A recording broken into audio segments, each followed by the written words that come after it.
We're looking at how I found Anarcha's grave after years of searching in the middle of a remote forest in Virginia.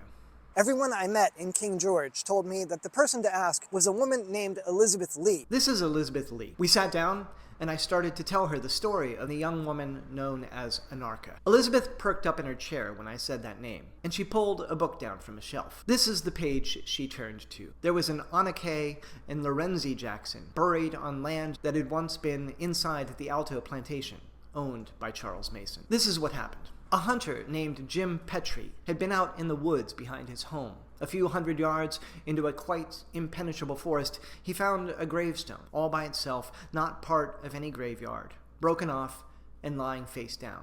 It was partially covered over with dirt and leaves. He wrote down what was written on the stone, and he brought it to Elizabeth Lee. When Lee heard the name Anarcha, she connected it to this entry, Anarcha.